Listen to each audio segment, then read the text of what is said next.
terkini itu dari segi kemudahan yang kita gunakan. Contohnya kalau nak buat announcement, kita ada Facebook, kita ada grup WhatsApp dan sebagainya. Itu falsafah pendidikan peribadi saya. Dan ni yang saya dapat dari sumber lain, yang mana saya cuba praktiskan. Antara teaching techniques-nya adalah flip classroom. Biasanya yang ni kita buat ada, saya lebih suka memberikan bahan sebelum kita memulakan kelas. So bila kelas bermula, student dah ada idea apa yang akan dibincangkan, dan design case method based pada case study. Dan buat masa sekarang ni saya dalam proses terakhir lah menyiapkan buku case study saya, dan saya cuba untuk gunakan pada semester hadapan. Self learning, macam sebab student kita ni adalah dari kalangan mereka yang dah dewasa, jadi mereka bukan hanya terikat dengan 42 jam kredit bersama kita. Game ni biasa saya gunakan untuk, kadang-kadang bila kita buat assignment berkumpulan, bila kita beri kebebasan pada pelajar untuk pilih ahli grup, diorang akan pilih ahli yang dia dah biasa, dan tak ada kepelbagaian. So mungkin melalui game ni, hasil darinya boleh membuatkan kita form group, ataupun maklumat ingin disampaikan melalui game. Dan juga social media, macam sekarang ni kita ada banyak kaedah. Dan macam Prof Raihana kata tadi, sebenarnya Prof Muhammad Amin juga merupakan salah seorang yang saya sangat inspired dengan dia punya teknik PMP. Sebab bila melihat perkongsian dia, macam mana dia menjalankan PMP, kita akan rasa PMP ni sebagai suatu yang menarik dan dia memang mudah. Okay, dan seterusnya free online learning tools ni, sekarang ni kita ada banyak learning tools yang kita boleh gunakan dan kita share dengan pelajar kita. Okay, sedikit inovasi dan kreativiti dalam PMP. Kadang-kadang bila kita sebut inovasi, kita memikirkan sesuatu yang outstanding, tapi sebenarnya dia adalah even apa jua perubahan yang kita buat itu sudah dinamakan inovasi.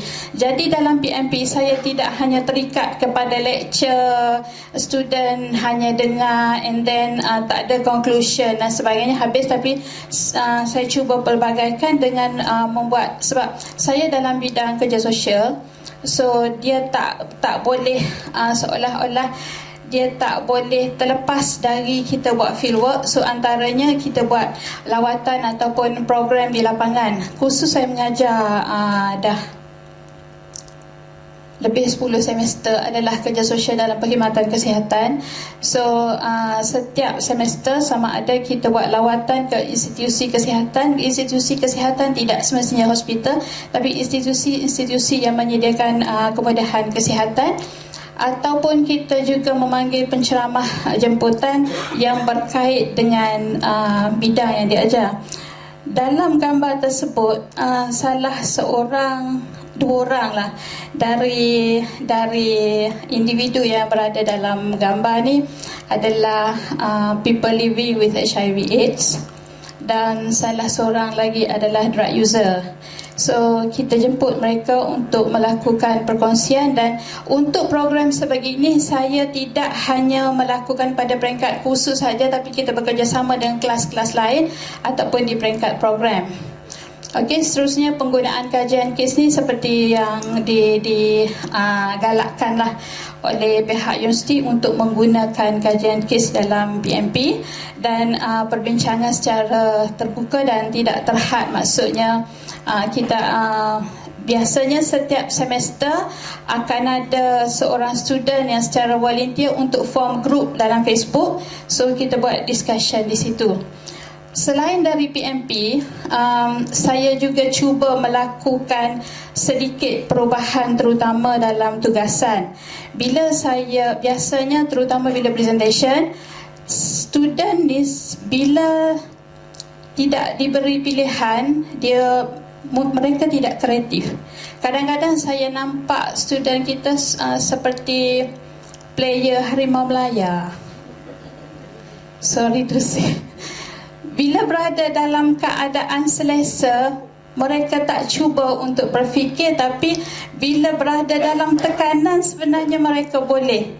Itu saya cuba kaitkan dengan situasi semasa lah kan. Okay, walaupun bermain di tempat lawan, tapi kenapa kita boleh skor 3-1? Tapi bila dengan sorakan penonton agak saya nampak agak perlahan lah. So saya pernah mula-mula memang tak berani, tapi bila setiap semester kita tengok presentation, bila kata okay saya nak tengok presentation, setiap kali sesi presentation tidak terhad kepada laporan bertulis, menggalakkan kreativiti pelajar, tu yang kita dengar. Dan sebagai pensyarah nak tak nak memang kita kena tengok presentation, tapi bagaimana sambutan kawan-kawan yang lain. So keadaan tu agak membosankan. Dan saya pernah saya pernah bagi saya pernah buat permintaan. Saya kata untuk presentation no more PowerPoint. Saya tak kira dalam bentuk apa, tapi saya tak nak tengok PowerPoint. Maka terhasillah video, poster yang saya pernah melihat satu video yang endingnya memang saya menangis. Saya ni sentimental sikit. Dan sedikit makluman lah, saya social work, tapi minor saya adalah vokal dan seni persembahan. Jadi mungkin elemen tu saya masukkan bila membuat penilaian assignment. Sekiranya sesuatu assignment dibentangkan macam nyanyian tanpa penghayatan, ataupun kita tengok sekarang ni banyak program reality yang memang hanya bercakap tanpa penghayatan. So bagaimana sambutan oleh audience? So dari situlah saya cuba terapkan apa yang telah saya belajar dengan bila saya beri tugasan pada pelajar. Dan bila kita menyuruh buat sesuatu yang praktis, maksudnya bukan pergi ke library cari maklumat dan tulis bahan secara bertulis. Mereka lebih kreatif, tetapi maklumat yang ingin disampaikan kepada audiens memang sampai. Dan seterusnya memberi ruang kepada pelajar yang ada masalah komunikasi. Sebab ada setengah di kalangan student kita, macam Dr. Zalina cakap tadi, ada yang memang tak boleh bercakap. Bila dia present, kadang-kadang cara mereka berdiri masa present, dah semester 7,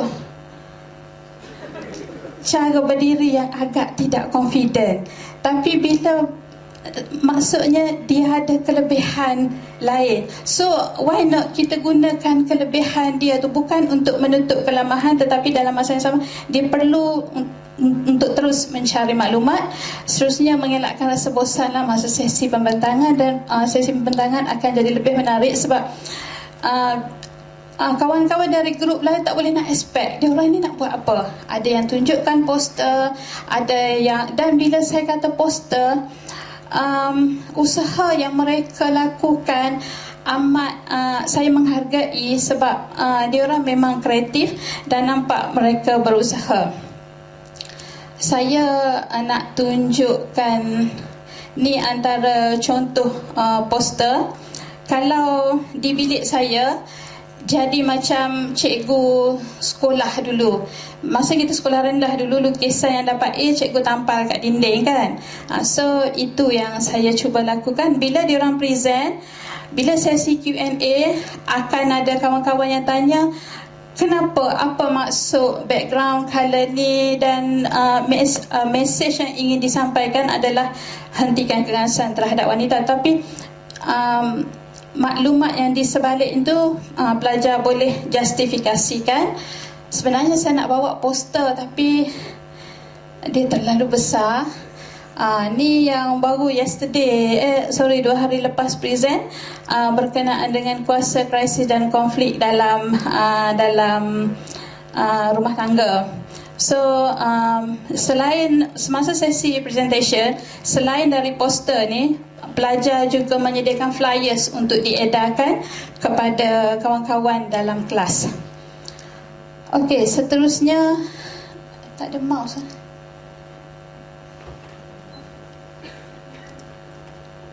Saya nak share dua video yang dihasilkan oleh pelajar saya.